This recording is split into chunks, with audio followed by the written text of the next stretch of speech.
Goeiemôre en hartlik welkom by Op die Tafel. Liefde wen. Liefde breek skanse af.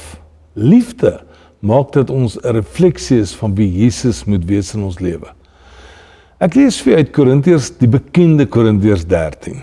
Die liefde is geduldig, die liefde is vriendelik, dit is nie afgunstig nie, is nie grootpraterig nie, is nie verwaand nie, dit handel nie onwelvoeglik nie en soek nie sy eie belange nie, is nie liggeraak nie, hier's 'n lekker een, dit hou nie boek van die kwaad nie, dit verbly hom nie oor onreg nie, maar verheug hom oor die waarheid. En dan sê Korintiërs 13, die liefde, dit bedek alles, die liefde, dit glo alles, die liefde hoop alles, die liefde verdra alles. Ek dink regtig wanneer liefde so deel kom word van ons lewe, dan sê ons, liefde maak dat ek wen. Liefde maak dat daar grense skuif. Liefde maak dat ek partymal nie meer so lig geraak is of so sensitief of fyngevoelig is. Liefde maak dat ek regtig in die ander een raak sien die mooi van dit wat God wil hê ons moet kan raak sien.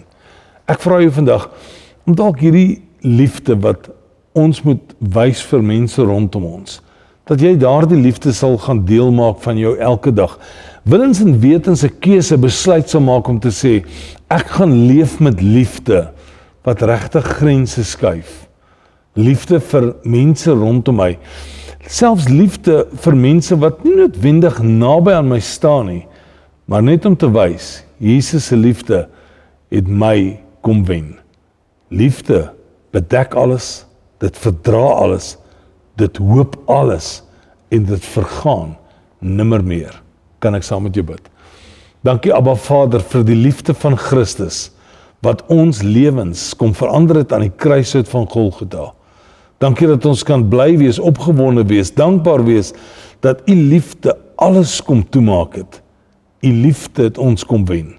Mag ons so leef dat mense sal sê, liefde wat ek uitstraal, het hulle lewe ook verander. In Jesus naam. Amen. 'n Mooi dag. Totsiens.